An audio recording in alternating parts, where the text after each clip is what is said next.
Oh, yes. Hallelujah. Thank you, Lord. We thank you. We rejoice, oh God, as once again we come to you, Father, in this meeting.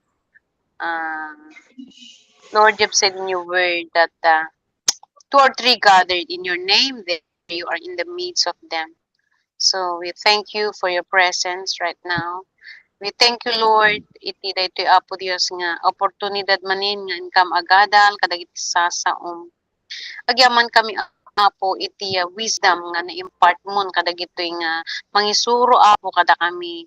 Ket agyaman kami iti pananglukat mo pay iti pannakaawat mi di spiritual tapno iti kasta dagitoy apo nga sasao dagitoy nga adal apo nga income adalin ta nga rabi iket agbaling kadi sanlaing nga panag study no di ket maawatan mi apo Dios dagiti purpose and on regarding the Bible, Father God. We thank you because this is your word and you are the word, oh God. And amo mi apo Dios nga saan nga agsubliking ka, it's not void but it will accomplish what you desire, Father. So thank you for blessing each one. Ore pa apo dagiti nga mangisuro mi kada kami, the Pastor Brian, Ken Pastor Dennis. Thank you, Father, for their uh, passion, oh God, their heart, Lord God, to teach, oh God, this subject on Bible survey. Thank you, Lord. We bless your name.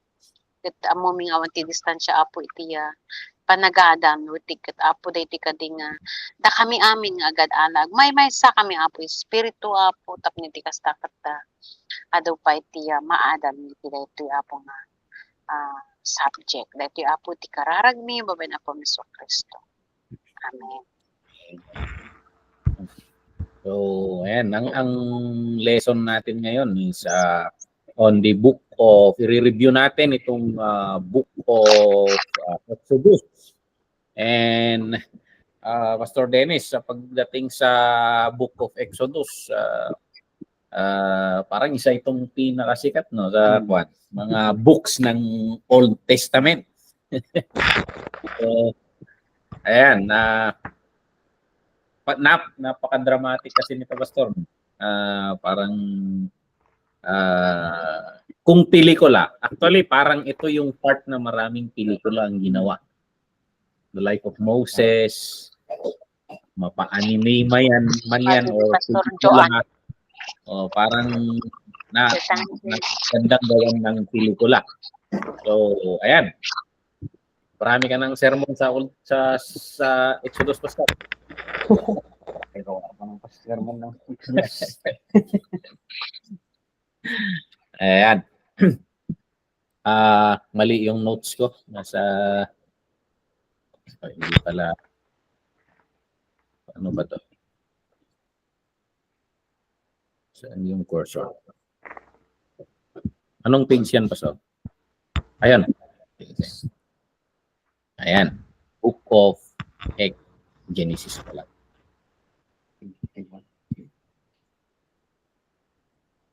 So, Book of Exodus, the Book of Redemption. So, ayan, regarding the redemption of Israel. So, ayan. Very, kung itong tumatatak sa isip natin itong term na Exodus. It simply means going out. Parang si Pastora Elda, ayan, parang departure. Mag-exodus from Hong Kong. So, parang ganon. Exit. Yun yung isang term na ginagamit yan. And basically, tinatawag rin the second book of Moses. Or ito yung pangalawa sa mga yung 5 sets na document na konektado sa kanya. And it also covered the story of the Israelites. Kasi yung book of Genesis, it ended up sa yung kamatayan ni Joseph. So makikita natin na sa Genesis nag-end na, nandun na sila lahat sa Egypt. So, and then doon na rin yung binibilin ni Joseph na kwan. Kapag aalis kayo sa they have foresight, they have vision. They know the plans of God. They know the timetables of God. Alam nila yung mga gagawin ng Panginoon, and Joseph, he has this capability, the ability to see long niya. At nakikita na niya yon. Ito yung ginagamit minsan ng mga Ifugao pastors na parang sinabi raw ni Joseph na when you go out of this country, ay bugwa ang dakto. bring with you my bones. So, ayan. And sometimes, when we talk about faith, we speak of things na wala pa. Kaya minsan, yun yung makikita natin na minsan, nabanggit ko sa church kanina to, when we talk about faith. Minsan, kung tayo ng versikulo, and then we use that verse to blackmail God. Kung na maapot, isasaom. Oo na, panindigan maapo. Kasya yan.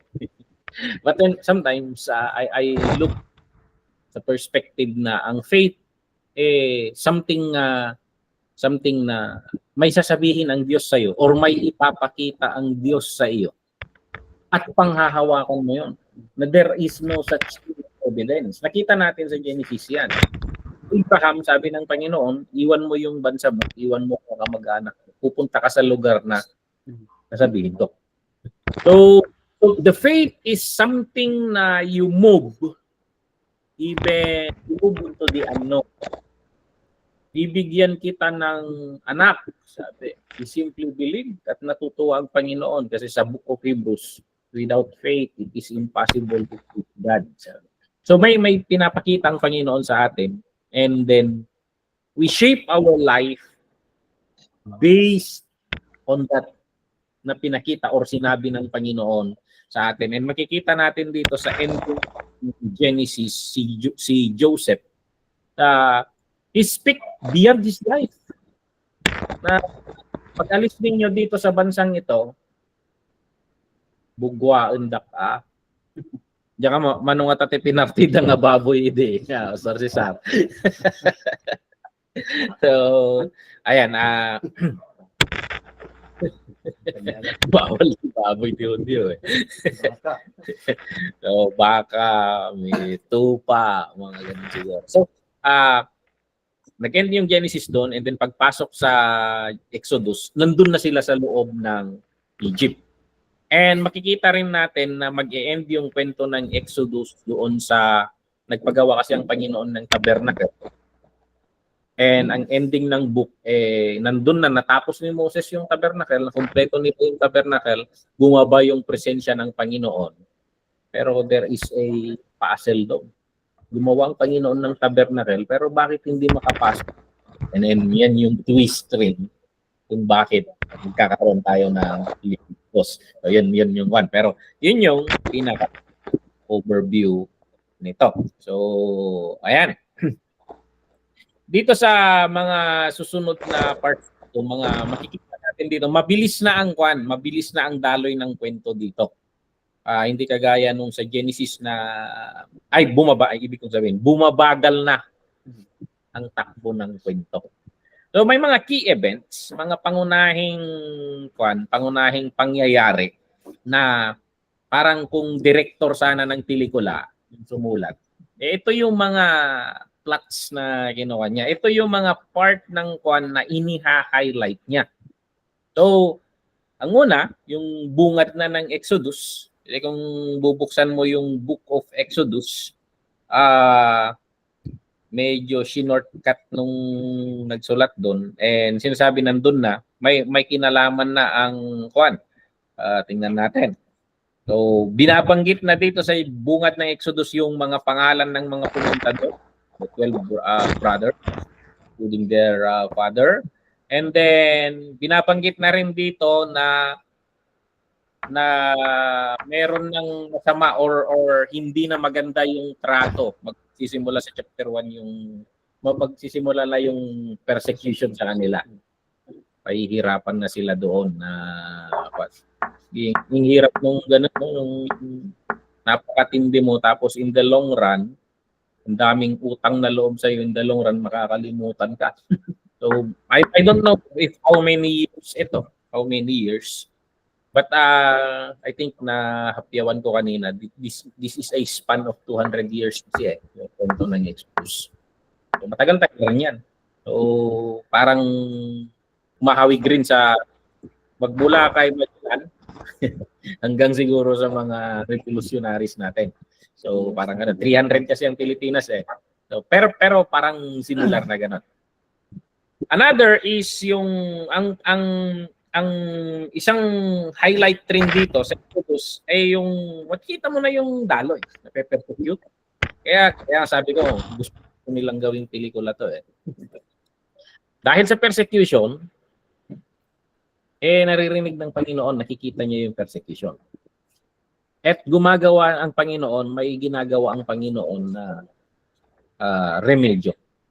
And He is preparing someone to deliver them.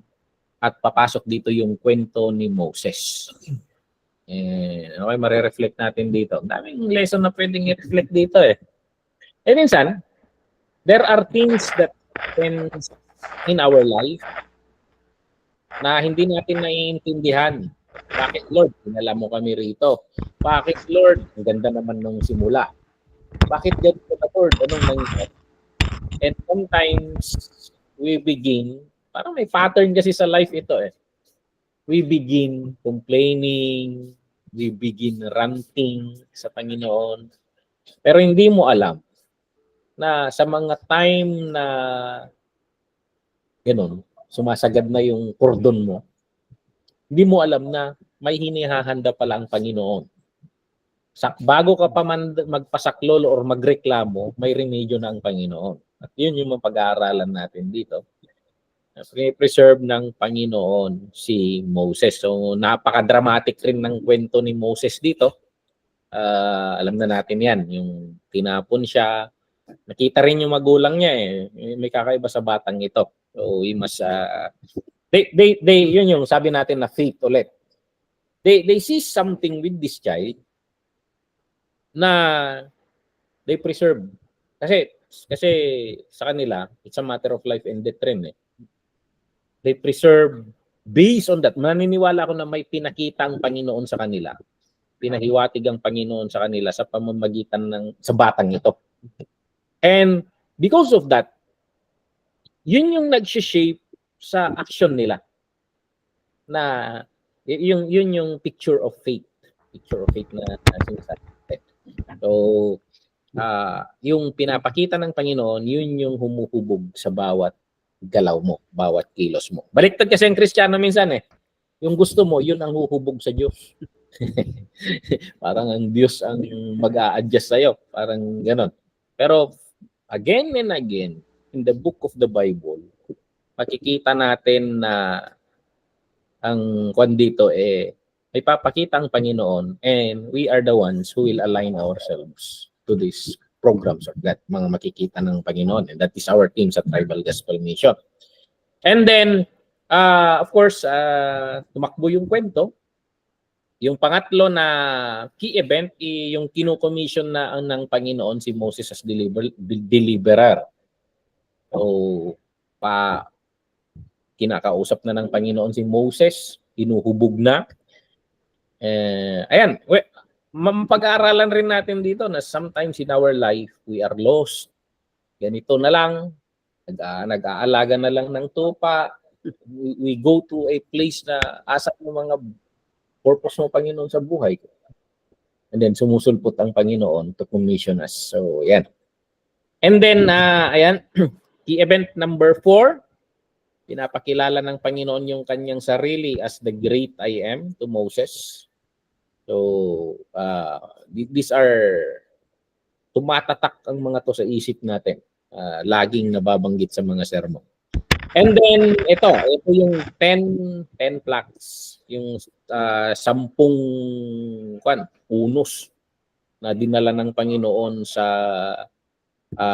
Egypt. Kung mapapansin nyo dito sa note natin dito, 10 plagues of judgment on the gods of Egypt. Dito kasi, akala natin mga sumpa lang yung dinala ng Panginoon. But actually, ang ginagawa ng Panginoon, dinidemonstrate niya yung kung sino siya.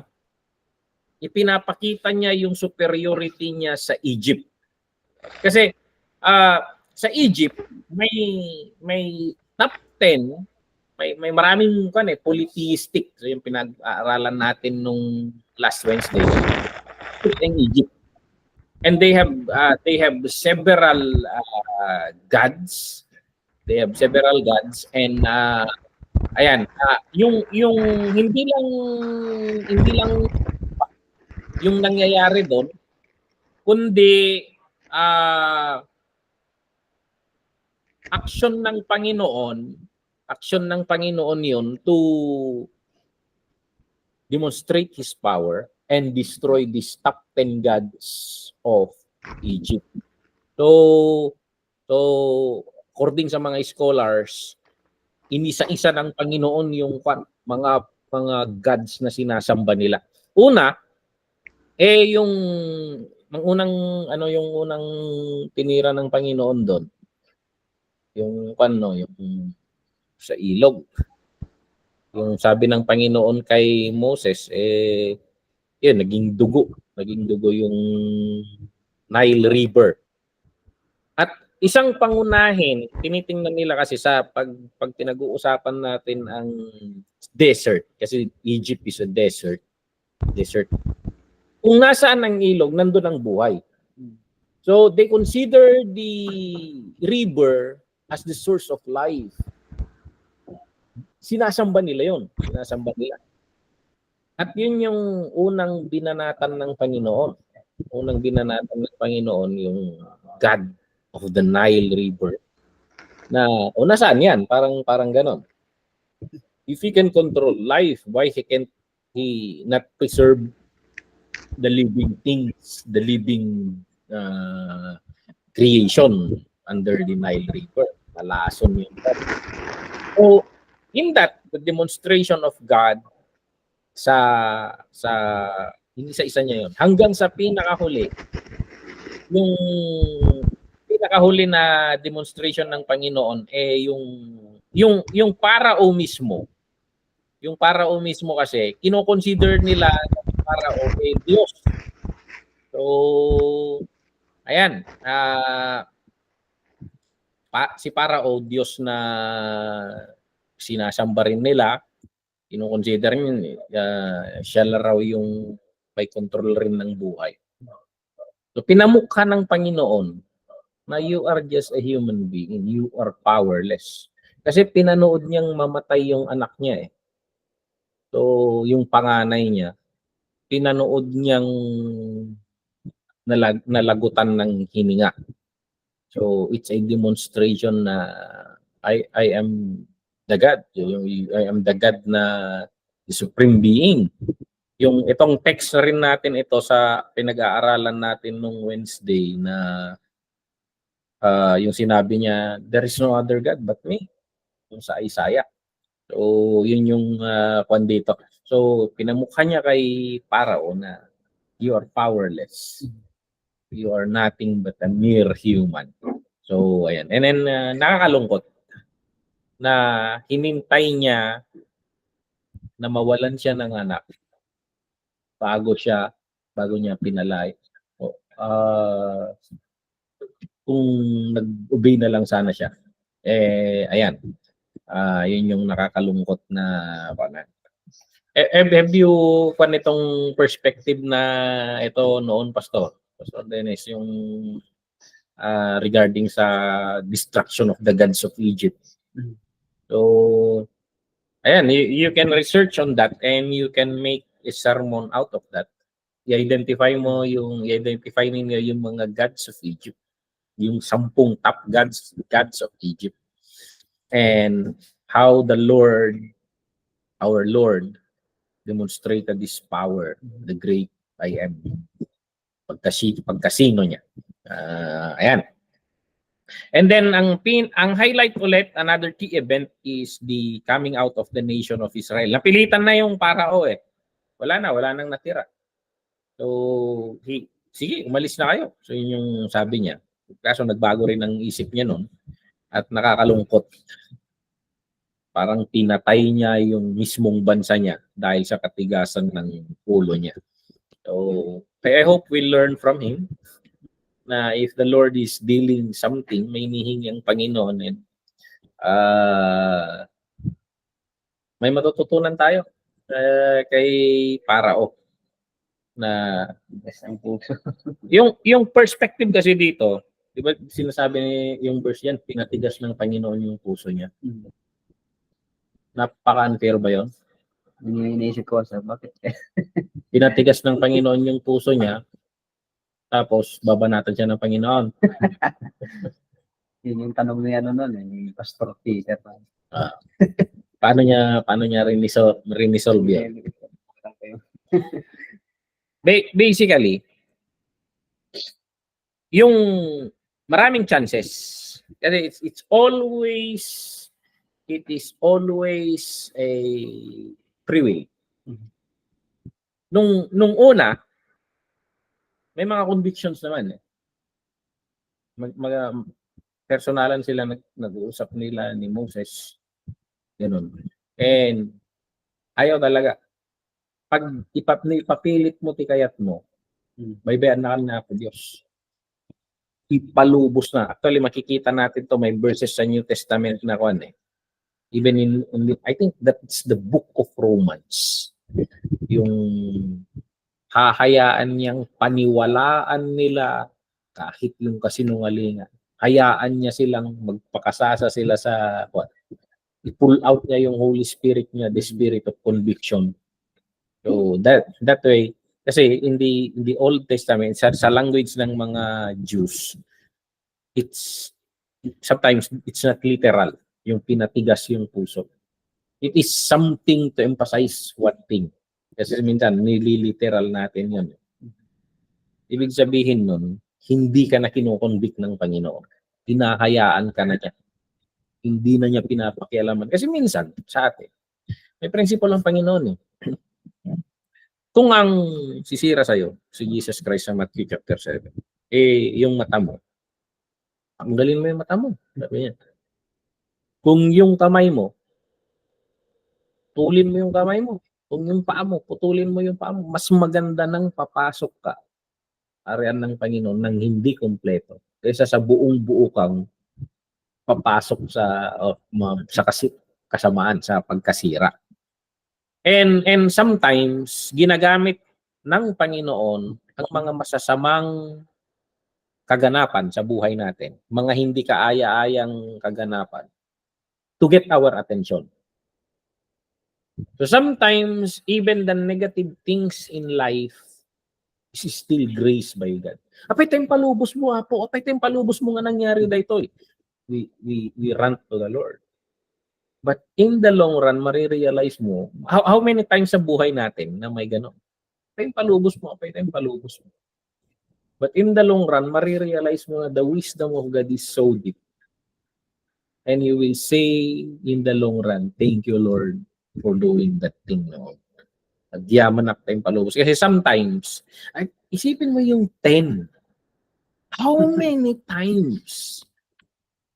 Yung sa binaybayan niya po Diyos yun. And wala, katigasan ng so sa Proverbs, sabi sa Proverbs, taong patangkanan na titultul na. Makla at to adi bumurong. Ibig sabihin, you will be destroyed without the remedy. So, we thank God if there are rebukes.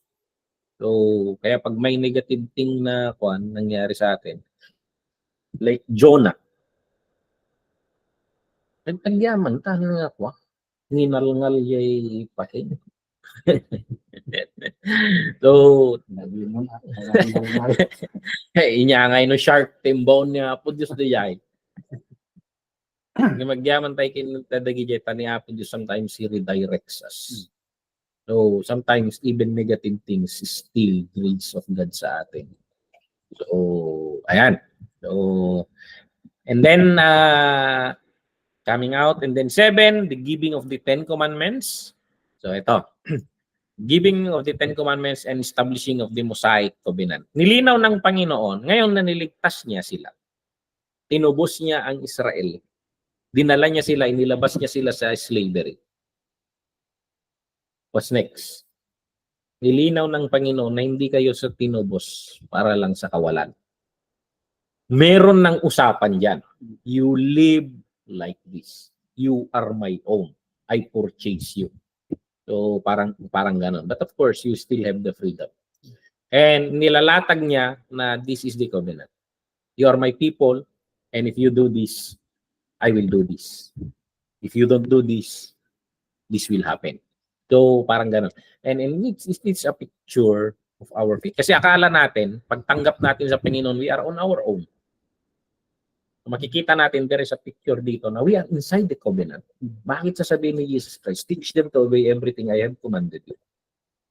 Kasi pag nag-o-obey tayo, that is where the benefits of our salvation will flow.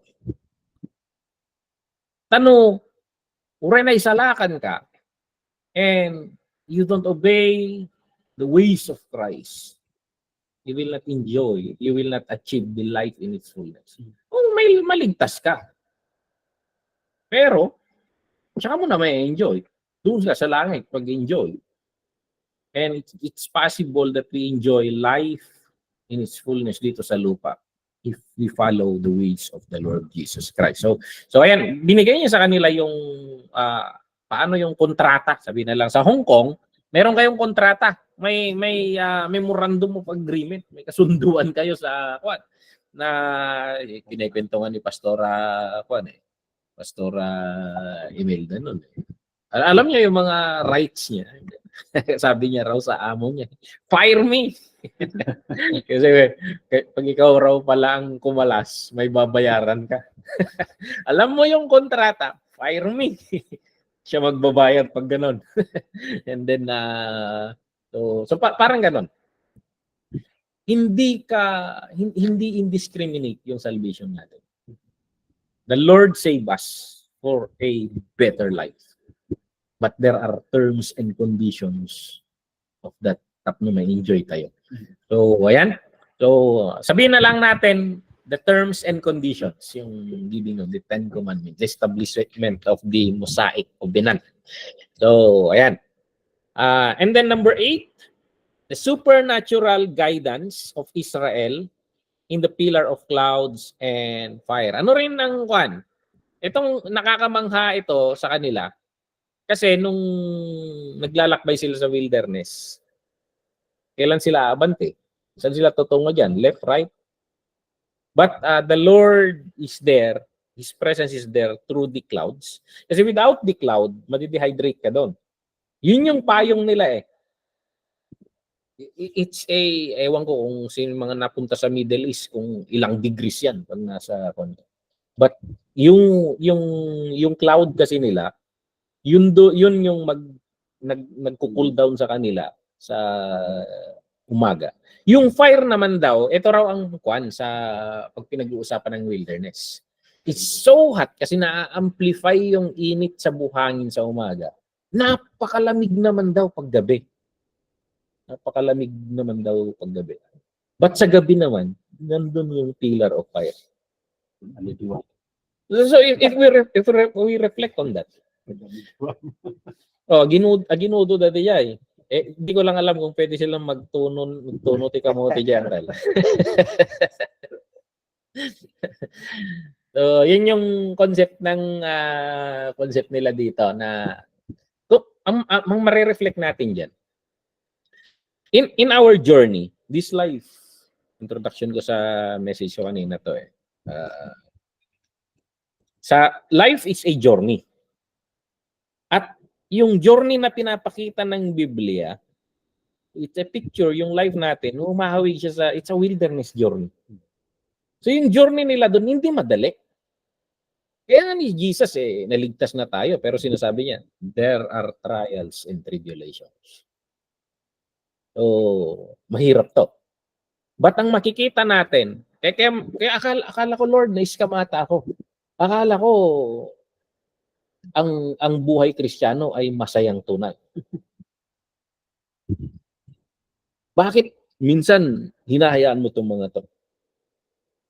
There are trials and tribulations. Sinasabi na ng Panginoon. When we navigate this life, mahirap ito. We are in a cursed world. But this is not our world. We are just passing through, sabi.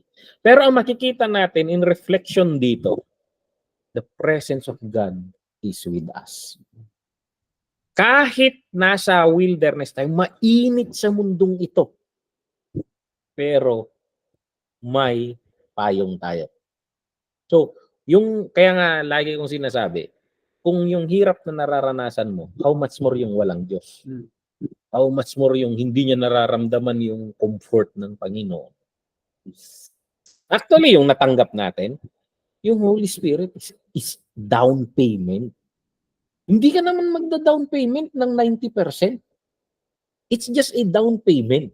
It is a foretaste. Yun rin yung ginagamit ni Paul na termino. Down payment, foretaste.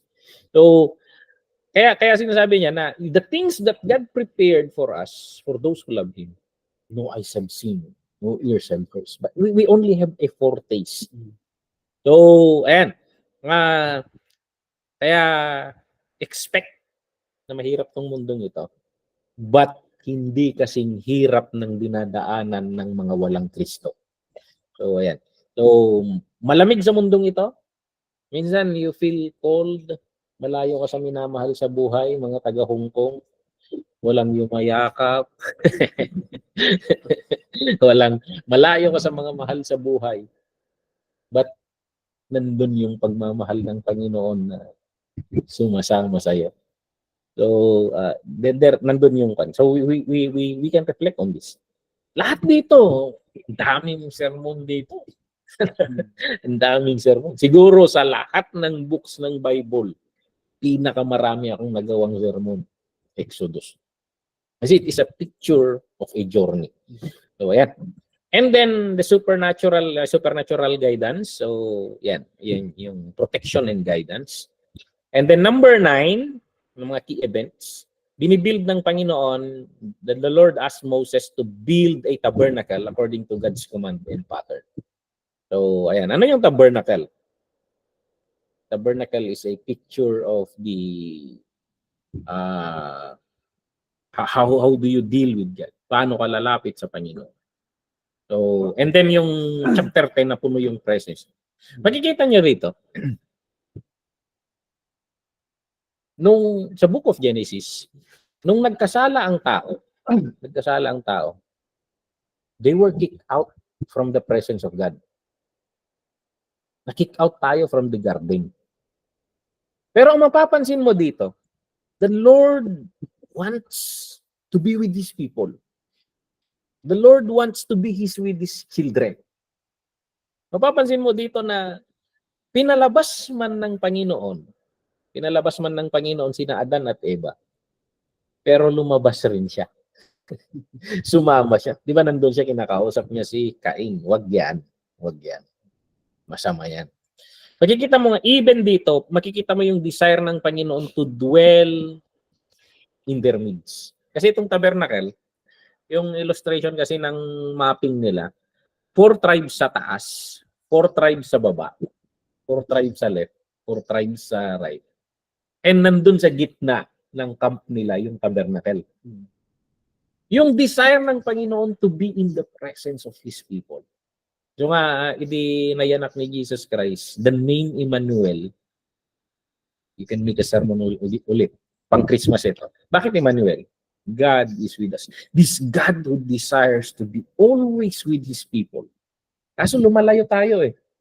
Parang nililigawan mo. Tapos, palayo-layo. So, ayan. Parang ganon. Ganon yung concept dito. Pero makikita natin na the Lord wants to establish His presence with us. To dwell with us. To fellowship with us. So, ayan. Ang tindi. Parang ang haba-haba ng hair natin. parang ang tindi na hinahabol tayo nitong creator natin. That's how He loved us. Kaya makikita mo sa John 3:16. For God so loved the world. Yung S-O, yung two words na yun, dalawang word lang yun, but it means so much. For God loved the world, sana. Pero yung dinagdag na so love, dinagdag na yun, dalawang word, dalawang letter na yun, eh, it gives a different impact. So, ayan. So, ayan. Yan yung key events na nangyayari. May mga napansin ka pa ba, Pastor Dennis, na key events rin na wala dito sa listahan natin? Basically, ito yung mga yung mga reflection mo rin doon, Pastor, sa mga kwentong wilderness. Sa akin, Pastor, yung kahit na yung siyempre alam ng Panginoon na titigas yung ulo ng mga yan.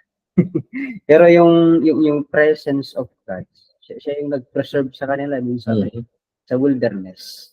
So sa atin naman, yung presensya ng Panginoon, yung kagaya ng sinabi ni Pastor Bar kanina na mainit sa mundo, pero pre-preserve tayo ng presence of God para yung kaya natin para pero pag sa atin in our own ways action siguro yung nagawa sa kanila na paikot-ikot pero yung presensya talaga ng Panginoon na doon sa wilderness possible naman siguro na na nakikita nila yung ginagawa ng Panginoon sa atin yung sinasabi na Pastor Bar kanina na faith.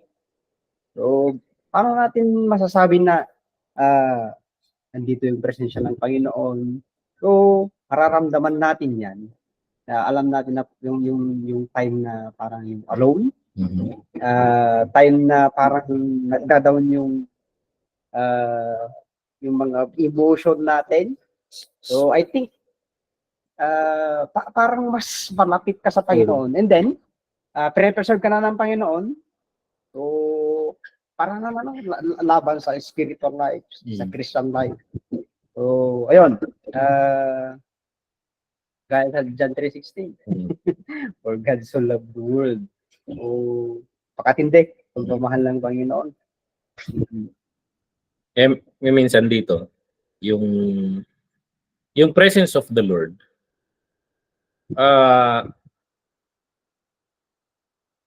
either positive or negative. Kasi sabi ng Panginoon, gagawin ko to dahil mahal kita. Dinidisiplina ko ang mahal ko. Parang ganon. And pag medyo lumalayo tayo sa Panginoon or may maginagawa tayo na hindi kaaya-aya sa Kanya, yung presence of the Lord is there to save us. To bring us into our senses. So, ang gusto kasi natin na presence ng Panginoon lagi to comfort us. Parang but sometimes kahit negative man siguro, masakit minsan ang presence ng Panginoon. Pero tingnan natin yung intention behind. Pag may gagawin ng Panginoon sa iyo na hindi parang hindi kaaya-aya sa iyo or ayaw mo. Yun ang motivation nun, yung pag-ibig lagi. Yung sa Panginoon. Kasi minsan, pag namamalo tayo ng anak, ito, parents ako minsan, pumapalo tayo ng anak na dahil irritable ka, dahil nairita ka, nagalit ka. Pero ang Panginoon, He is teaching us how to become a parent. So, the intention always, hindi dahil nairita siya sa'yo. Dahil He wants to make you better. So ayan. So, yan, maraming masakit na pangyayari dito. Actually, imagine it. Dalawa lang ang nakapasok sa destination nila. Nakakalungkot man yun. But the Lord, minsan siguro, ikakat na kita rito. Kukunin na kita rito. Kasi, pag lumagpas ka pa rito, baka mapunta ka na sa impyerno. And then sometimes the Lord will cut us short para hindi ka na gumawa ng ikasisira mo. So, minsan, grace pa rin ng Panginoon. Grace pa rin ng Panginoon na, ayun, maraming hindi maintindihan, pero itong God of love na kon natin, kailangan natin gawin to, anak. Parang ganun. Tingnan natin yung mga nagkasala sa Panginoon. Halimbawa yung gawa sila ng pan, yung cow. Yung rebulto. Rebulto ng isang Baka. Dito, sabi na mata. Ano ang gusto ko pahiwatig ng gusto ko? Bakit niya pinatay sila? Nagranggas man niya ako Diyos. Sa lakas niya, di ba? And so sometimes,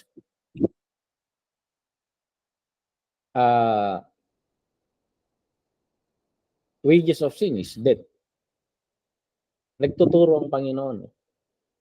Doon na lang isang matindi dito, na iniisip ko noon, si Akan ba yun?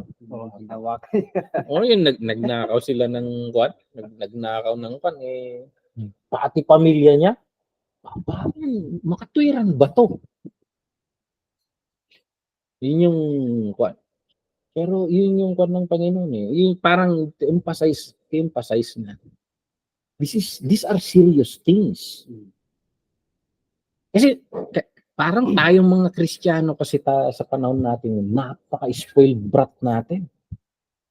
Kaya sinasabi ni Paul na do we sin more so that Christ will be emphasized more? By no means, no. Pero minsan ang titigas ng ulo natin. Pasalamat tayo, nasa age of grace tayo, dispensation of grace. Baka makimat tayo. But we thank God na, kaya minsan, sinabi ni Peter to, minsan, yung kwan ng Panginoon, i-interpret mo na grace yan. Pero yun yung sinasabi ni Pastor Cesar, he is teaching the nation, the country. Pag hindi ko kayo sasampulan, pag hindi ko ipapakita ito sa buong bayan, masisira lahat. At nakakalungkot, nasira nga sila lahat in spite ng mga napakaraming lesson na kunti lang, yung umpisa kunti lang pastor yan. Yung kinagat sila ng ahas, ang dami rin nun. Pero hindi natututo Hindi natututo. So, but we thank God na ganoon siguro na in our life, nasa practice tayo nung bata. Matumba-tumba dito. Pag na matumba, ipilit tayo kalakalan tayo ni Chandler no one, anawa ko umuli dito gaw. Hindi makita dyan. Hindi ganun. Plus of the place, yan ay kaya tibagilan, side at least na. So, iti maysa na nang lubog kadakwada, ganun nang hindi nagkadakwada. Because, no, basit lang nga ba, nag-complain na, mana ba nun? Pagsublita yung J-Kwan, edita, dito. Pipino. Bawang. Bawang. Laso na. Ito yung makauma. So, di ito ba isang karurong niya ako, Diyos, ganito. Manag-complain. Mura itata, ano ito Kristiyano naman nag-complain. At makita tayo na ito manag-complain. Ang nangag success ito ko. Spiritual. Diyan talaktan. Tunupan. Mawanda. Kumanaw na kanya po Diyos. Tunupan. Damit lang ito sa rin niya po Diyos naman. Isubli ka na po. So, ganun yung church, parang umiikot-ikot lang tayo. So parang it's a picture of the journey na paikot-ikot. Pero sa atin, kanya-kanya na yan. Grupo tayo, Pero take note, sa grupong yun, merong nakakaranas. Iba yung nararanasan nila Joshua at Caleb. Oh. Nila Moses. Iba yung na-experience nung, anong pangalan nung isang priest na nung sinabi ng Panginoon na tirahin mo yung mga kapatid mo, talagang inupakan niya. At na manatang Panginoon na his priesthood will be preserved. So may mga nararanasan yung iba doon na hindi general yun. So sa atin, kung general man ang church na sumasaway, you can experience yung gaan ng buhay, you can experience the favor of God, you can experience na totoo itong mga sinasabing ko. Kasi nakasalalay yan sa iyo individually. Ang Panginoon, hindi niya nilalahat. Hindi niya nilalahat. So, kahit ganun, mararanasan pa rin natin yung grace of God, yung life in its fullness na sinasabi ni Jesus Christ. So yan, ang dami nating reflection dito, but we need to move on. We need to move on. So, very exciting. Sabi ko kay Pastor Dennis, very exciting itong Exodus. So, I hope marami na kayong nagawang sermon dyan. Pero isa pa, yung nagsablay. Mm-hmm. Yung pag-sumablay sila, hindi naman lahat ng panahon siya ay sumasablay. Nabibigyan din sila ng leksyon. Natututo din sila sa kanyang kasablayan. So, I think naman, hindi naman sa pinatay ng Panginoon, kinuha ng Panginoon lahat yung nasa Egypt. But I think that's 40 years. Middle age rin sila nung lumabas sila sa Egypt. So around 80. At ang buhay ng tao noon, mga nasa hundreds na lang. So hindi sa kinuha sila ng Panginoon sa wilderness lahat. Pero naabutan na sila ng buhay doon. At ang makikita natin, ito yung sinasabi ko. Kasi we always look at the people in the wilderness na failure. Hindi. They may not be able to enter the promised land, but they were able to disciple the next generation. Kasi yung Joshua generation na sinasabi natin, hindi sila ganun. Pag hindi, kasi yung mga matatanda, they learn from their experience, they teach new children. They were able to create a new generation that accomplishes the things that they were not able. So, ayan. Kaya ang sabi natin, kaya hindi, sabi ko, hindi negative things. Pag tiningnan kasi natin ang Israelites sa loob ng wilderness, negative lahat. Parang naiirita tayo sa kanila. But ang hindi natin nakikita, they were able to disciple the next generation. Na malaking bagay yon. Malaking bagay yon na at least meron lang yung dalawa na nakakita to remind them, to give them the lesson na preserve ng Panginoon, si Joshua at si Caleb. Sabagay, naman amin dito na nagdaga po yung bata. Sa Duma, sa Thailand, all the age. So nga na nakalamin gayon. Malaksin na naging simurot dito, spice na talaga. Kaya sa church, in-emphasize ko sa CWC na hindi lang basta kasi nagsisimba tayo. We are building a generational worship, yung sabi nga natin. Na kung anong natututunan natin, huwag lang natututunan. Ipinapasa sana natin yung sa mga susunod na generation, mga anak natin, within a disciple natin. And they become better next generation. They will reach higher heights. Yun yung ginagawa natin. Kasi ang CWC nasa 4 and 5 generation na eh. At yun yung prayer natin na may this learning, hindi sana masayang. May we be able to pass it on to the next. So yun yung ini-emphasize ko sa church ngayon na napansin ko kanina sa Sunday school, sa meeting ng Deacon. Kasi dito, ang tawag ni Brother Dexter kay Manong Joel, abalayan. Ang napansin ko kaninang Deacon's meeting, ang tawag ni Uncle Purge kay Manang Juliet, abalayan. Inside the CWC, it create stronger ties. And kanina lang yung birthday dito, and daming bata. And may they be able, nung pag-umay ni Apo Diyos, may they be able to shine better, reach higher heights than us. So parang ito, they were successful. They were successful in producing a new generation. So ayan.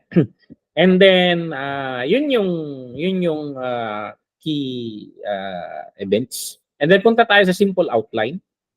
May pangangailangan ng redemption. You can make this as a sermon, itong 1, 2, 3, 4, 5. What is the simple outline of the book of Exodus? The need for redemption. The people enslaved, yung umpisa niya. And then the strength of the Redeemer, the plagues on Egypt. So, ayan, makikita niyo yung breakdown ng chapter. The nature of redemption. Paano sila tinubos? Through the blood. So, paano? And then the relationship of the redeemed. It's a covenant of obedience with the Lord. And then provision made for man's failure, the tabernacle of the meeting. Kung makikita mo ito, napakagandang sermon ito. This encapsulate the entire life of a Christian. There is a need of redemption. We are enslaved. We talk about spiritual, we cannot help ourselves. We were enslaved by sin. Paikot-ikot tayo dito, nagpapakahirap tayo. And the Lord wants to save us. The Lord wants to save us. Yung strength of the Redeemer.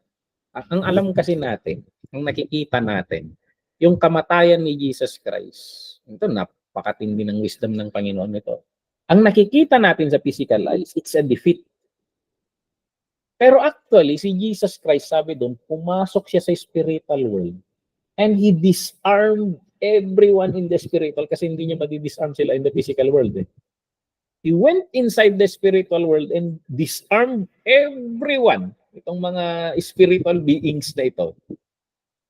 And then sabi niya, He paraded them. Sabi ni Paul, He paraded them na pinakita niya na He conquered them. So, papakita na dito na nung yung ginawa ni Jesus Christ on the cross, He redeemed us. Yung strength niya. Ano yung mga humahawak sa pamilya natin na mga generational curses? Everyone dagijay. Kaya one sister na habang kumakain kami noon sa Hong Kong and asking an advice. It's 10 o'clock. Regarding paano ito? May talas ba ako? At ang sagot ko noon, meditate on what the Lord Jesus Christ on the cross. That is so powerful that actually, kahit anong sinasabi nilang malas ng pamilya ninyo malas, kung naintindihan mo ang ginawa ni Jesus Christ on the cross, hindi na ako apektado niyan. The Lord cut it everything there. Kaya sabi ko, minsan, tayo mga Kristiyano, powerful na lang ang kaaway sa mga ignoranting Kristiyano. Sa mga hindi nila naiintindihan yung ginawa ni Kristo. Pinapaikot nila tayo sa hindi natin alam. Kaya sabi nga nila, yung kasabihan natin sa yung laging pinoportray ng NDRMM. Ligtas ang may alam. Kasi, pag hindi natin alam yung ginawa ni Kristo sa cross, kahit may kaligtasan ka, ang buhay mo parang talunan. Parang hindi buhay ligtas. Pinapaikot-ikot ka pa rin ng kaaway kasi hindi mo alam. Parang may sandata ka pero hindi mo alam gamitin. No, ikaikat ni Satan, kanda kahit na maawatam din sa sa. Oo. Kahit na. Yung once ka naawatam, mabuti Oo. isuna. Hindi ko alam kung nasisense nila yung mga Kristiyanong may alam. Hindi ko alam kung may suspetsa ako na alam ng mga kaaway yung Kristiyanong may alam. Kasi ang idea ko dito, si Jesus Christ noong nandito sa lupa, tatatakbo yung mga demonyo palapit sa kanya. Bakit ka nandito? Anak ng Diyos, kataas-taasan. naka-kon siya sa katawang tao. And si Paul ulit, hindi naman umiinik si Paul. Pero yung isang babaeng may spirit sa kanya, tingnan niyo itong mga anak ng Diyos. Papasip-sip Pakinggan niyo sila. Hanggang sa nairita si Paul. Kaya may suspect sa ako na siguro maliwanag tayo, yung may kaalaman. Maliwanag o nararamdaman rin nila. Yung sa anime, yung aura ng kapangyarihan mo. So napakahalaga yung kaalaman. Kaya nga sabi ni Jesus Christ, teach them to obey everything I have commanded you. Or study to show thyself. Yung sinasabi ni understanding. Kasi hindi ka mapapaikot ng kaaway kung marami kang alam. So, napansin niyo ba? Ewan ko, mapapansin ng mga pastor dito. Yung mga laging nagpapatawag ng mga spiritual warfare, yung mga laging nagpapatawag ng may daming gitara. Paliwan niyo yung mga Kristiyanong may alam, hindi nga minsan nagpapa-prayer request Kasi they know what they are doing. They know what their rights is. Pero that is our job, Pastor, to equip the saints for words of service. So, ituturo natin itong mga to. So, Pastor, nilalagnat yung anak ko, pag-pray mo naman. 2:00 ng madaling araw. Pero kung naintindihan nila na yung Holy Spirit na nasa iyo ay yung Holy Spirit na nasa kanila. Halika dito, anak. Papatay ko yung kamay ko sa iyo, papatong ko yung kamay ko sa iyo, hindi manalangin tayo. Kasi sabi sa cross gano'n, Mama, gumaling ako. Hindi mo mapapansin yun. Pero pag yung anak mo, nagkaanak na pagdating ng panahon, pag nagkasakit rin ang anak niya, ganito naman ang ginagawa ni mama noon. It is discipling. It is discipling. Pero pag hindi natin maituro yung mga yon, kanayon da nga tawagan da tayo. Kanayon da nga ite-text tayo. Pastor, may kamanditag panatengak betain. Yan. Kaya pag may nagte-text sa akin ganun, basta sabi ko, ipanalangin natin. Kasi meron mga nagpe-request na, panalangin natin. Basta pati pa pray yung anak ko na nasa ganitong lugar, uuwi, parang gano'n. Yung response ko, ipanalangin natin. Yung sinasabi ko na hindi lang ako. O minsan tingin nila sa pastor, mas may tingin sila na mas powerful ka. Yun yung break ko sa church Kasi sinasabi ko, actually, papabasahin niya to equip the saints for works of service. Ano sinabi niya rito? Sino yung gagawa ng works of service? Sino yung magpapagaling? Sino yung maggagawa ng... It is the saints. Minsan, nagde-demo kasi tayong mga pastor Akala nila, and minsan gusto rin nating i-preserve yung glory. And then, kaya nilalapitan nila tayo. Pero actually, the power is intended for all the saints. For all the saints. So, yan yung pan natin. So, yung strength of the Redeemer, hindi natin strength. So, yan, napunta tayo doon dahil dito. Sinira ng Panginoon lahat yun. Naiintindihan sana natin yan. And then yung nature of redemption, bakit purchased by the blood ang nakalagay dito? It is a pahiwatig na naman tungkol sa gagawin ni Kristo pagdating ng panahon. Na may tupa na naman doon May dugo sa pintuan. May dugo na naman. Bakit may pahiwatig? So, and then, ito, picture rin yung the relationship of the redeemed. Anong gagawin natin ngayon na redeem tayo? It's a covenant of obedience with the Lord. Nung niligtas tayo ni Kristo, we are designed to obey the Lord. Kasi may binabasa akong libro, I don't know kung may nakabasa na sa inyo, yung librong The Alchemist by Paulo Coelho ata, ang pangalan nun. Nung papunta yung bida dito sa book na ito, sa Egypt, kasi tatawid sila sa wilderness. Bago sila tumawid, yung caravan leader, sabi niya, lumapit kayo rito, lahat. Kasi kailangan silang grupong tumawid. Sabi niya, mamanata kayo sa mga Diyos ninyo. Na kahit anong mangyari, makikinig at mag-o-obey kayo sa caravan leader. Kahit anong mangyari, mag-o-obey kayo sa caravan leader. Kasi igigayang wilderness, makainom kanton, ang diliryo ka di tila makikita, mabagtik ka, the silence, the sound of the kwan, kaslangay, maawan ka di ko. So in order to survive this journey, listen to the navigator, the leader of the caravan. Kasi he's been traveling back and forth to Tidaytoy and he know the nature of the desert. He know everything. Talagang amuna dagijay he know the signs ijay amuna di how to survive. So nga dito yung wilderness rin natin in our journey of life, Christian life. Be very careful to always listen to the Lord Jesus Christ. Kasi ang Panginoon, He's been in life. Itong journey na ito, matagal na niyang binabiyahe. Biniyahe niya ito kasama si Abraham. Biniyahe niya kasama si Isaac. Biniyahe niya kasama si Jacob, sina Joseph. Pabalik-balik siya sa journey na ito kasama ang Israel. At ngayon, kasama mo. Listen to him because sa'yo, you've never been in this journey before. And minsan, akala natin, mas magaling tayo sa Panginoon. Siya ang expert. So nga, listen carefully. Kaya dun sa wilderness, listen to the instructions of the Lord. Listen, kaya sabi ni Joshua, be very careful to obey everything in it, meditate on it day and night, and you will be successful in everything you do.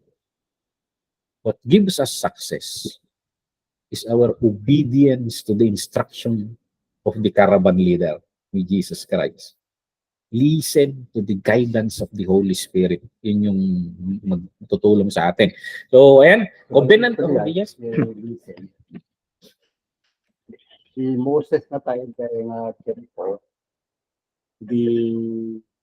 ewan ko no, kuna naman ijay Exodus ket nga po Diyos ket adalitakan nga da, no rabi, apoy, mahal daw, clouds. Nga pa nagya tempo, ket nagpakpakaasi, itibay sa black man, na tagapos. At kunana, isurong, nagweldaw. Ket kunana, itib ko amin nga kasapulan. Ket Diyos ko amin nga kasapulan. So, at that time, kano dahil yung black man, na kunana, no, I will go, I must go to my people. Kunana. At pinanawan na ni Moses. Kasi dyan, dati pa, apa nga kasdal ni Moses. At ang dalang araw ni ating Diyos, kakadwada. At kailangan nga ang pagpakaasi day black na nga tagapos. I think the idea dito, I think ni Apo Diyos, he does not speak always to Moses. Nga, dadagijay time nga silent ni Apo Diyos. Just like us today, dadagijay time nga kaslamang mangmuti direksyon at dadagijay time nga silent ni Apo Diyos. And sometimes, you inquire to the wise. Kasi siguro yung time ni Moses idi. Kasi ang alam natin, anytime maka-inquire ni Moses. But hindi rin eh. Kasi dadagijay time nga silensyo ti Apo. Dadagijay time nga hindi rin lagi-lagi na nandun. Nandun yung presence niya. Parang kanya tayo Kristiyano. Nandun yung presence ng Panginoon. Pero yung manifestations. Oo. Di ba? Mag-worship tayo, nararamdaman. But sometimes walang instruction ng Panginoon. And you don't know, and sometimes you are tempted to rely on your own understanding. You cannot wait. Dahil nagbrigat aguray kat instruction tayo po. You cannot wait. And siguro rin pumasukan na yan. They that wait upon the Lord shall renew their strength. And sometimes si Moses, Tuhan na nagtuloy dyan, nagkampo talaga doon. Yan ito. so, They camp, but, siguro rin da, yung movement ko. Siguro mo, tag-rely iso na expert yung area yung tao. Yung pinanawan na eh. Bagtaping manaw, baka iso na nang isagmak yung buong kampo no. And then provision made for man's failure. The tabernacle of the meeting. Ano ibig sabihin nito? Hindi porket na-redeem ka, tapos na yon. Sumasablay tayo. In our journey, ang daming sablay. Anong remedyo dyan? Kaya in-establish ng Panginoon yung tabernacle, yung system of tabernacle. Kasi pag may kasalanan, parang gumawa ng remedyo, mapag-aaralan natin sa Leviticus yun. Kasi in our journey, hindi tayo perfect. Hindi tayo perfect.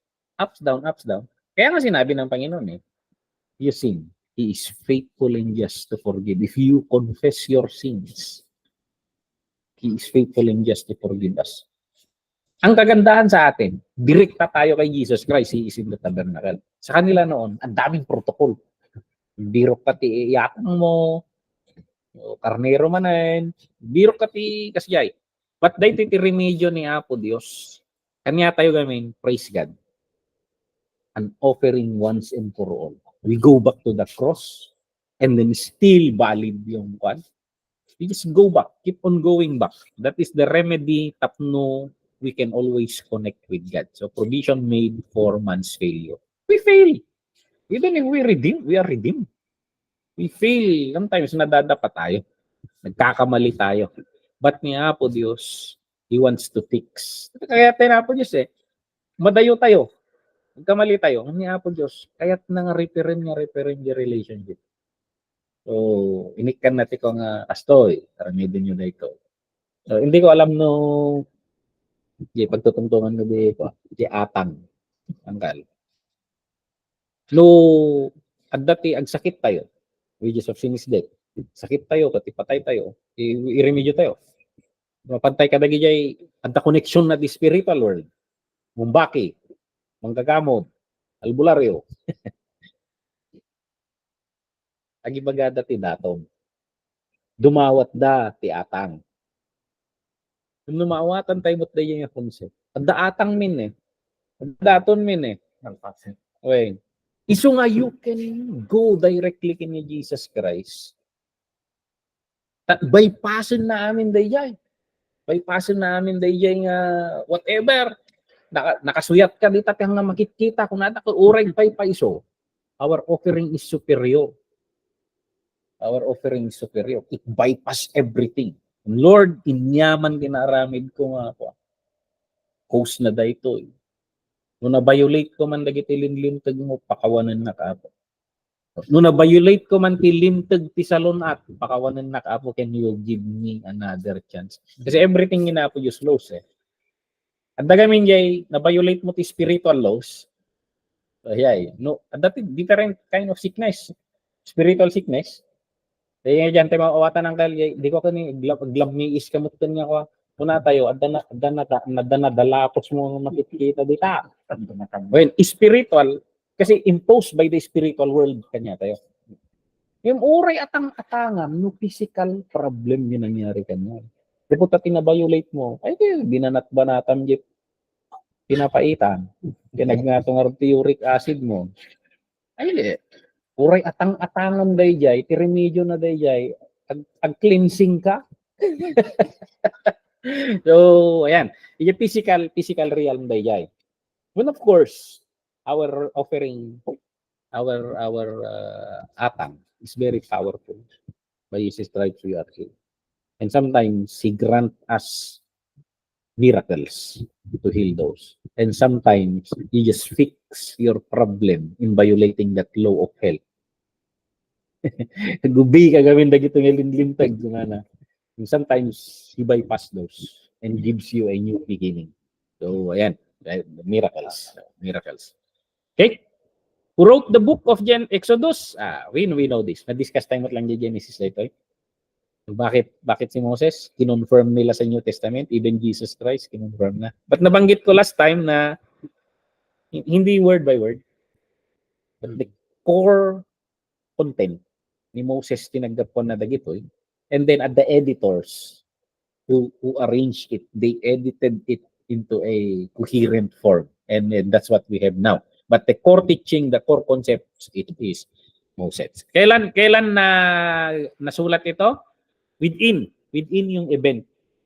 So nandun si Moses, nakikita niya. So between 1440 and 1400 BC. So between that 40-year span, yung wilderness. Makita yata 40 within the wilderness journey na sinusulat ito.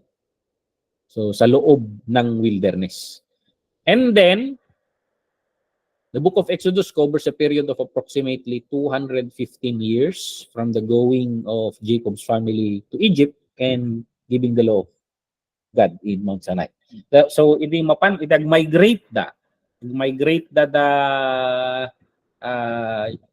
Jacob ng mapanji Egypt tanay kanda ti visa granted by the king alang-alang kay Joseph.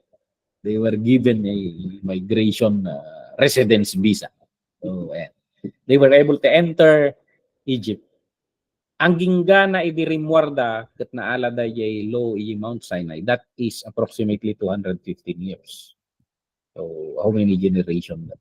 So, sa 215 years, they became so many. So, ayan. Keyverse. Ang keyverse natin dito sa Exodus, marami. Pero dito sa manual natin, itong author natin, pinili niya itong Exodus 3:8. No. Exodus 15:13. You in your mercy have led forth the people whom you have redeemed. You have guided them into your strength, into your holy habitation. Ito maadal tayo dito nga verse. This is also a picture of us. You in your mercy, iti kaasim, Apo, indalan mo dagiti tattaom nga tinubos mo. Rinidim na tayo ni Apo Dios. Sinubot na tayo babaen kini Kristo. No tayo nga agdadalyasat in our Christian life. That is mercy. Kasi minsan nagpakalastog tayo eh. Worship leader ak namin eh. So dati pabor ka niya. Nalinlintay at pastorak eh. Lakas siya. No. Our success in journey, everything is mercy of the Lord. Understanding of His laws, understanding of His revelation, guidance, even yung panang baot na kanya mo, medyo malilihis ka, those are all mercy. So, you have guided them in your strength. Minsan napigsabaot na pa Diyos. To your holy habitation. The journey is from redemption, from the world of sin, towards the holy habitation, the place of God. And that is our journey also. We journey in this life towards the other life eternity. So ayan, it's either maabutan tayo ti rapture or we go there. But that is the journey nga daldalya sa atin tayo. And ewan ko kung ilang taon po. So, ayan. What are the key miracles recorded in the Exodus that reveals God's commitment to the deliverance of His people? Ayan, makikita natin to yung mga kamangha-mangha, yung mga kababalaghan, nakakapagtaka. Ayan, mga yung kwento ng burning bush. Mapupuuran ng marunong. So, kahit si Moses, taka dyan. The rod into serpent. Baston na, nagbalin nga ulag. Uray ka imalom, kag malmalim kapag baling na rin ng ulag. So, of course, they copycat yung mga kwan. And even yung leprous hand, ipatukis na gaming, kinita na, miraculous. Yung sangapulong alunod, 10 plus, yung kuninto tay-tatay nga, destruction, yung attacking the 10 gods of Israel. Dividing the Red Sea, or the Sea of Reeds, pillar of cloud and fire, Bitter water made sweet. Oh, dati rin naman ng data, siyempre makainom na nga, pero iminom da nagpait. Agrereklamo da man ay. Apay, di mabalin na magdawat ya. Bagaman ginapo Diyos ta pasam itin na. Apay ti ireklamo pa lang. So, ayan.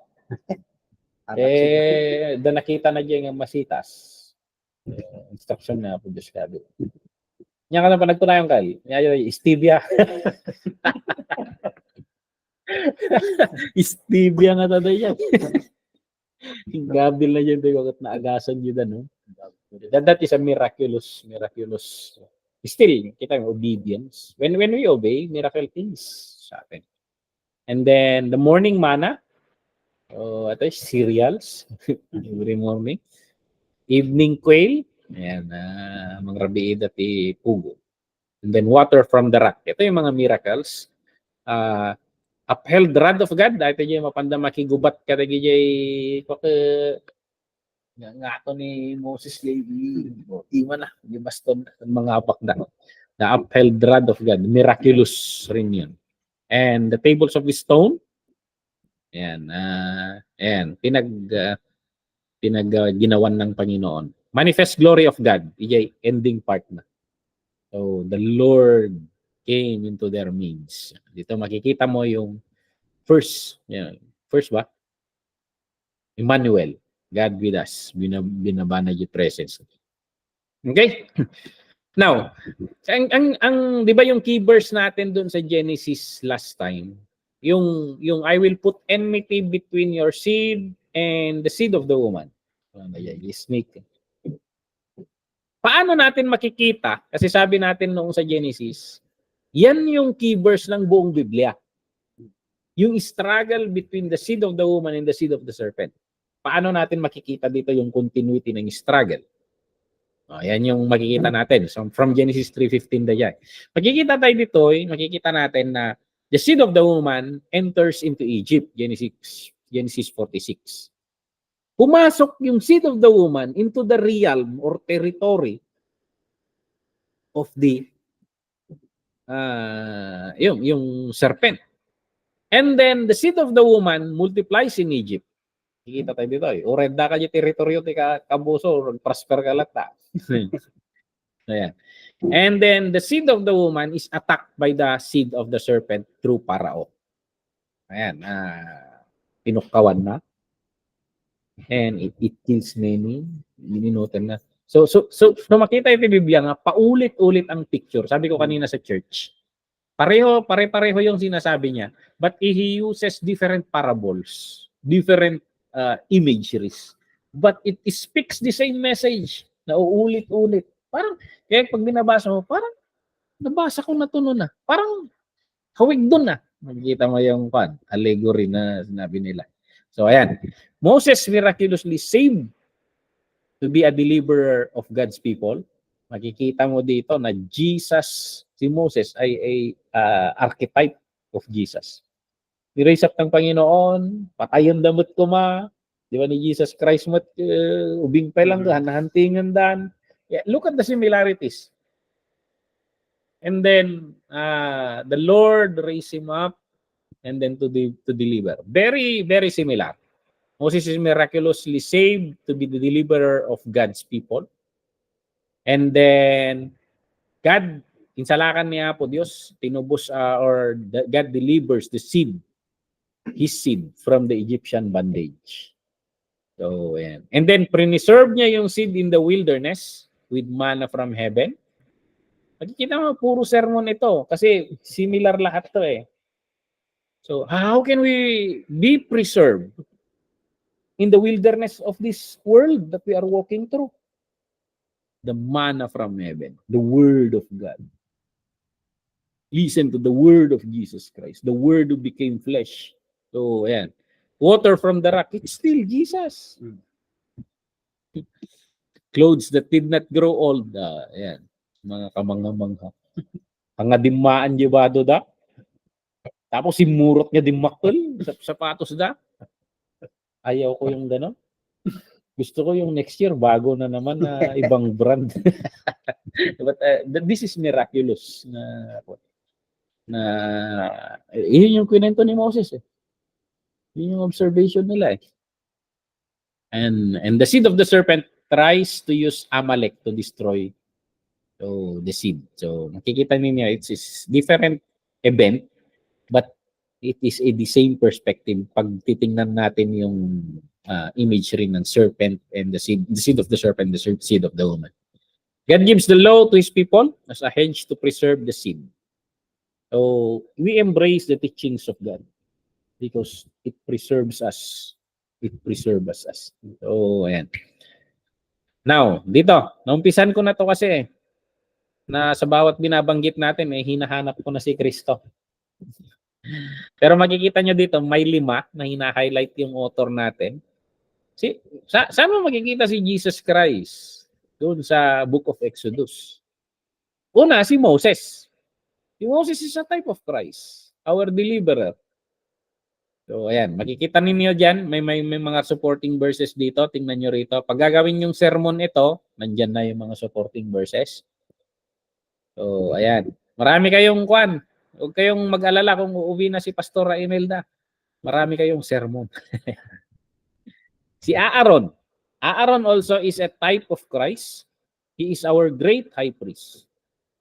So, not in the order of Aaron, Jesus Christ, in the order of Melchizedek. So, makikita niyo yan sa Hebrews chapter 5. He is our high priest. Pag may mga pagkukulang tayo, lapit ka lang kay Kristo. Halika rito, ayusin natin yan.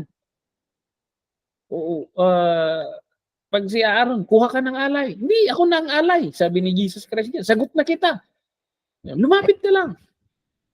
Kaya may mga minsan natitisod na mga kaibigan, mga young people. Ito lagi kong ini-emphasize. Ang Panginoon nga, tatanggapin ka. Sino tayo para hindi ka tanggapin? Yung Panginoon, lumapit ka lang kay Kristo, all the more. All the more na lumapit ka kasi siya makakatulong sa'yo. So, siya yung alay natin. So, Aaron is the high priest. Ang priest kasi, kaya kung Catholic ka, ang priest kasi, siya yung spokesperson ng tao sa Diyos. Yung prophet naman, spokesperson ng Diyos pag may gusto siyang sabihin sa tao. So, kung may atraso ka, takot kang lumapit sa Diyos. Baka upakan ka. Lumapit ka kay Kristo. Kasi siya yung high priest natin. Sabi naman kay Father, forgive me for I have sinned. Kaya sa Catholic, kaya pumupunta sila sa priest to confess their sin because the system of the religion of Catholic is patterned after the Old Testament. Kaya pupunta ka sa priest, Father, forgive me for tayo naman, na binibase natin sa biblical perspective of the New Testament, you don't need to come to the priest or to the pastors. Jesus is our high priest. Go directly to Him. Yun yung sinasabi natin. Kaya hindi nangungumpisa lang mga tao sa atin. Grabe. Makauawid ka, napuyat ka nagaraming sermon, nagalupag kumpisar basol na. So, ayan. Passover lamb, doon sa alay nila, bago sila lumabas ng Egypt, that is symbolized by Christ ulit. The blood on the so lalagpasan ka ng spirit of death. Kaya yung salvation natin nakasalalay doon sa sacrifice ni Jesus Christ.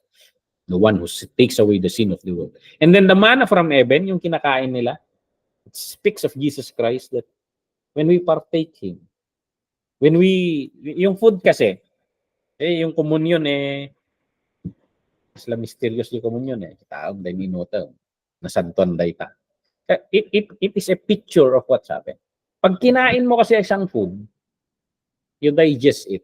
It becomes part of your system. It gives you energy. And it gives you energy to do things. Si Jesus Christ, when you accept Him as your Lord and Savior, make Him part of your body, He becomes your strength to do it. To do the things of the will of God in this life. So, yung energy natin. So yung mana na kinakain nila is partaking of the Lord. Parang yung pinapakita niya doon na until siya yung lakas natin, Kalakasan ko ay ikaw. We sing that song. So, ayan. Nagiging part of system natin. Well, what we do in the communion is a picture. You meditate on it. Ang dami ring sermon na magagawa dyan. So, and then the smith and rock, yung pinalong bato, pinipicture nito yung yung pagdagok ng ahas, seed of the serpent doon sa seed of the woman. Si Jesus Christ rin to. So, ayan, what they did on the cross on him. So, yan yung mga makikita natin regarding Christ. And then, paano naman natin ikukuha nito? Ihahambing sa mga experience natin as a Christian. So, ayan.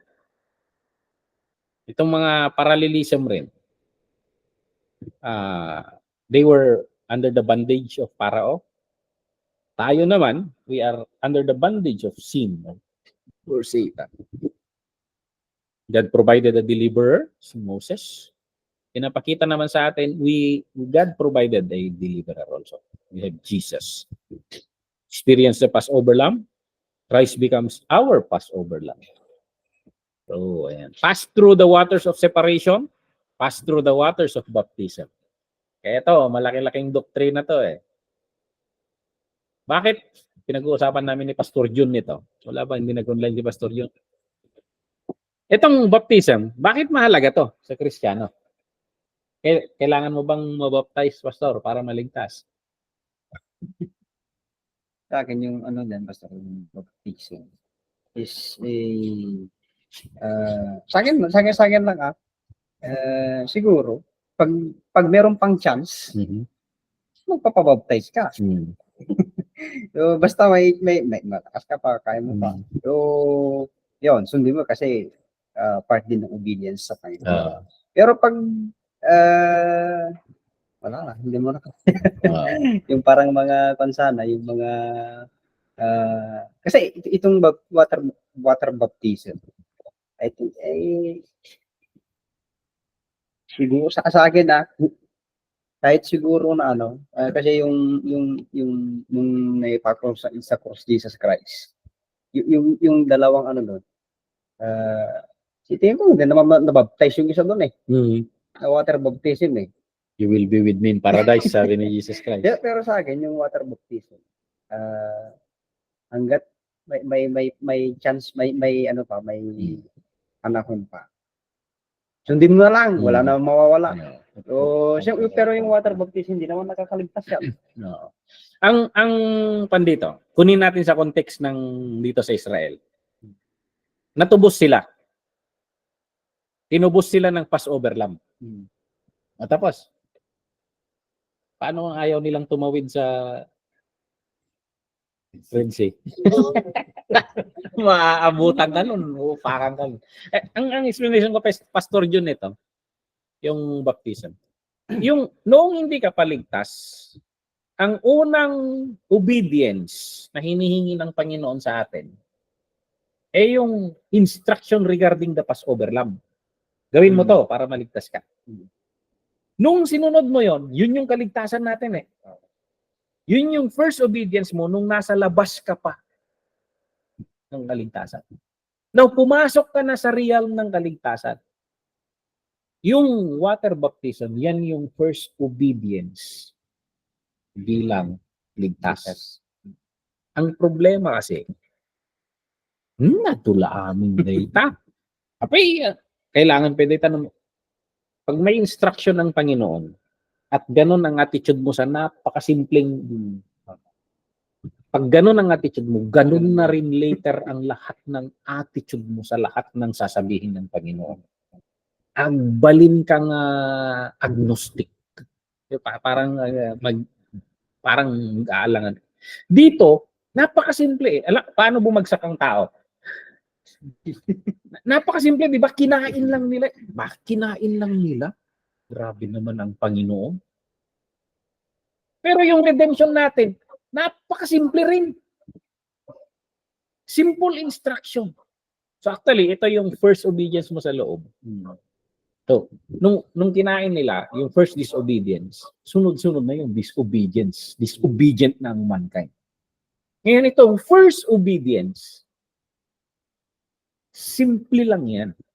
Pero pinapakita niya yung reversal. Tutulungan ka ng Holy Spirit later dahil nag-obey ka sa una. Susunod-sunod na yan hanggang sa obey. You will surely die because of disobedience. Because of obedience, you will surely live yung makain turinggan at panumpalag, isuntok na isalakan. You keep on obeying.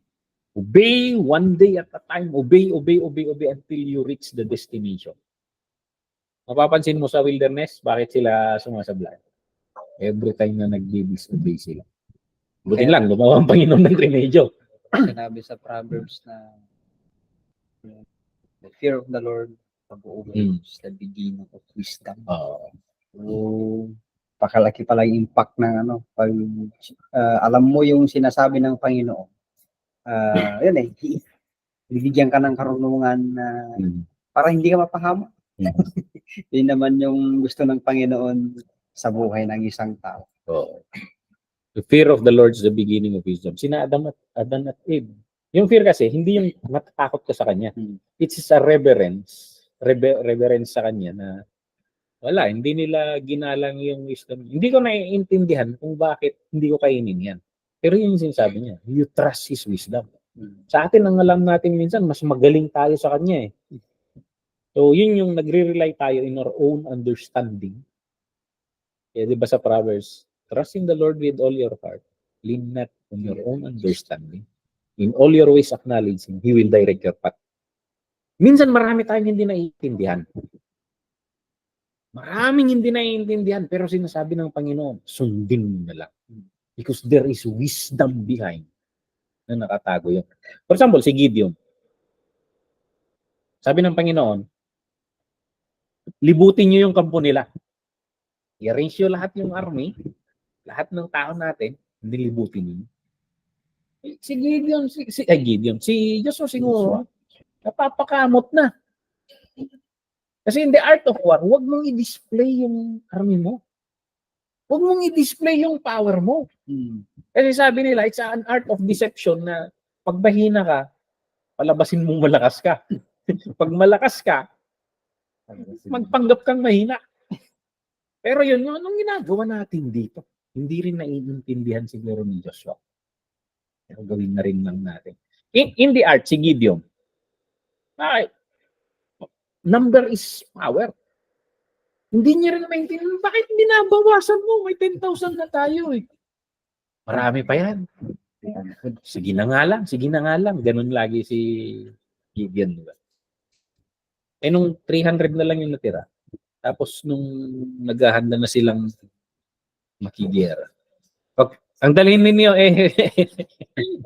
yung jar, tapos yung lampara. Paano magigigera yan? Ang bit-bit natin, jar, lampara, trumpeta. Tiwala ka na lang. Parang ganun. Kasi hindi mo naiintindihan yung wisdom of God behind. Hindi mo naiintindihan. And may mga instruction ng Panginoon minsan sa atin, it doesn't make sense. Sa ating day-to-day life, siguro sa members sa Hong Kong, maraming hindi nakakaintindi, bakit uuwi ka, pastora? Pero yun siguro ng guidance ng Panginoon kay pastor. So may maraming ganun na it doesn't make sense. Ba't yung nililid ng Panginoon? So, he simply obey. And water baptism na minsan, ang digdigo sa amat, inal daw. It's simply in the obedience. Na later, maraming ipapagawa ang Panginoon na mas mahihirap. But yung attitude mo na, hindi ko man naiintindihan, I'll still do it. Magiging attitude mo yun in the long run. Kaya sabi nila, ngayon nakita ko to may nag-seminar sa amin na paano natin babaguhin ang Pilipinas? Yeah. At ang unang sasabihin niya, tatawid tayo sa pedestrian lane. We start by obeying simple laws. Sabi niya. Kasi kung hindi mo ma-obey yung simple law, you will be breaking the greater laws. Yan yung sabi niya. So, you begin on the simple things. Very simplistic yung water baptism. But there is a mystery in it. Na once nga nag-obey ka, si Jesus Christ nga nagpabaptize. Sabi niya ako dapat ang baptize. Sumunod na lang tayo. Sabi niya. Gusto niyang sundan lahat. Yung si Jesus, there is something in there. There is something in there. Kabago-bago mo sa loob, tapos pasaway ka na. There is something wrong. So, ayan. So, sabi ko, water baptism is the first act of obedience bilang ligtas. So hindi para maligtas ka, ligtas ka na. Tinanggap mo na si Jesus Christ Pero bilang ligtas, ito yung first act of obedience mo. Kasi sunod-sunod na yan. Sunod-sunod na. Aabutan ka ng kwan. Pag hindi kayo tumawid, paano pag pag hindi ka tumawid, aabutan ka ng kaaway. And then, nag-obey ka, may demonstrated na siya sa matay. Oo. Yung nakipaghuhat ka ni Kristo. So, dyan, experience mo na dyan ako. Through your obedience. Yan yung nandito sa kwan, susunod dito. Yung baptized into the cloud, baptized in the Holy Spirit. And then, old master was buried in the sea. Naitabon DJ ni Naitabon DJ ni Parao. Ang tinawag, old man was buried in baptism. Ang may kaya may parparangarang nga DJ, itabtabon mo, yidaan nga si ka. So, pagpasok mo dun, yung lumang ako, pasaway yun So, ayan. And then, rose from the water to new life. Nung pagtawid kasi nila, doon sa Red Sea, Sea of Reeds. Makikita mo doon na doon nila masasabing malaya na sila. They are a people na hindi na slaves. They are free people. So naitabo nun jay kalaban da walang manghanantin kaniyata dito yan. So ayan. Rose from water to new life. Pagtawid nila sa kabila, it is a new life. So, pag water baptism mo, it sinisimbolize niya yun. Bago na ako. Hindi na ako yung pasaway na ako. So, I have decided to follow Jesus. No turning back. So, yeah. And then, God declares them His priest. So, God declares us His priest sa 1 Peter. So, ayan. Ang purpose ng Panginoon is that we communicate, we bridge people to God. Yun yung concept ng priest, sabi. So, sa mga kaibigan natin, yung subject natin sa systematic theology, we bridge people to God. We make them understand who God is. So, ayan. That is our lesson for tonight. May mga questions, reflections, violent reaction. Bago tayo mag-close. So that is our lesson for tonight. Next meeting, we will be studying Leviticus, Numbers, and Deuteronomy. Pambihira. Basta. Tatlong libro ang pag-aaralan natin sa next CAD. But anyway, yung mga highlight lang. Ganito talaga, hapyaw-hapyaw lang.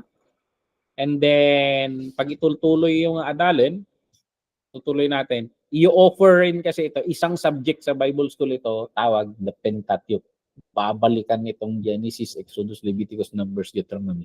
Hihimayin ng mas mabagal, mas madiin, mas malalim. Okay? So, that's our lesson for tonight. And thank you once again for your desire of learning. And ayan. So, walang mga questions.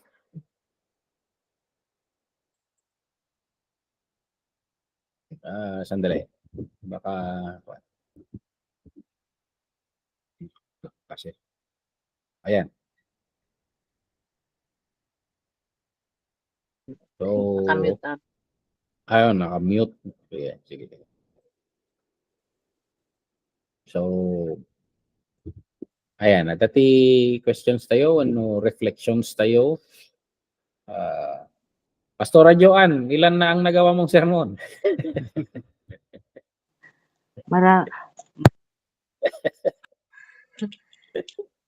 Pastora Joanne, nag-aramid sermon mo. Adun. Actually, dahil Exodus, isa sa pinaka-favorite ko na book. Kasi it gives so many picture na later maulit-ulit data running theme sa lahat ng pangyayari. Even Paul quoted so many things.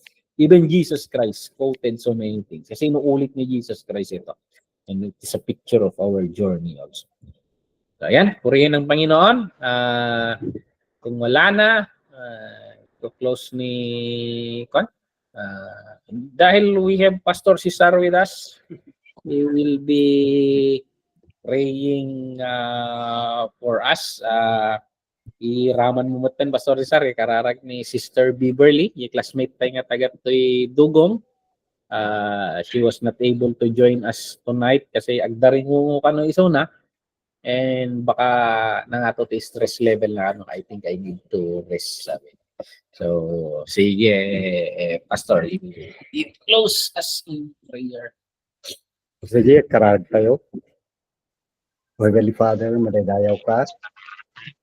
Diyaman kanya iti adal may papaan iti journey iti Israel from Egypt iti promised land. Kure pa inuhan tayo nadanon digay kanakadanon da ng Lord. Tulungam titunggal may sa kada kami at mo dating journey kat mapicture mi. Akas metlang panagdalyasat mi iti panagbiag mi iti mga panawen. At Lord God, tulungan mo rin titunggal may sa pero iti nga insights nga naadal mi pura manupakya apo ko pa babae na nakabalinti Spirit Santo kung isuot kung illumination nagpinagduma nga at mi pa naawatan at na awatan mi sa ito nga libro iti Exodus.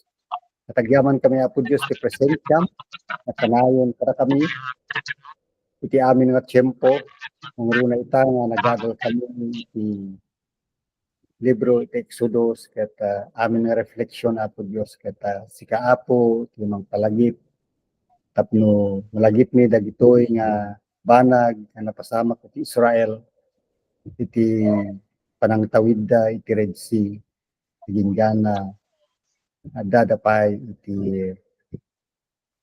desert ket gyamanan mi iti presensyam iti grasyam tunggal may sa kada kami tanabaylan mi nga nagadal iti dayti nga libro. Lord God, tagtag amin met ni Beverly iti tikrikna iti physical nga bagina iti tinagan ni Jesus ket i-claim mi kina-declare mi iti healing para ken Juana. Yes. Lord God, agyan kami iti healing yung payo mo ken Juana ket agyaman kami iti nga rabii iti panangaywan mo kada kami. Kas kararag ko, ti kararag ni David, nana as we lie down and sleep in peace tonight, for you alone, O Lord God, make us well in safety. Nagyaman kami apo Diyos, kasi kangaro ti madayadaya, o katati tidawat ng kararag ni, tinagan ni Jesus. Amen. Amen. Good night. Good night. Amen. Good God night. bless. Thank you, Pastor, God bless. Thank you, for a Pastor. powerful teaching tonight. God bless. Bye-bye. Good night, everyone. God bless. Good night po.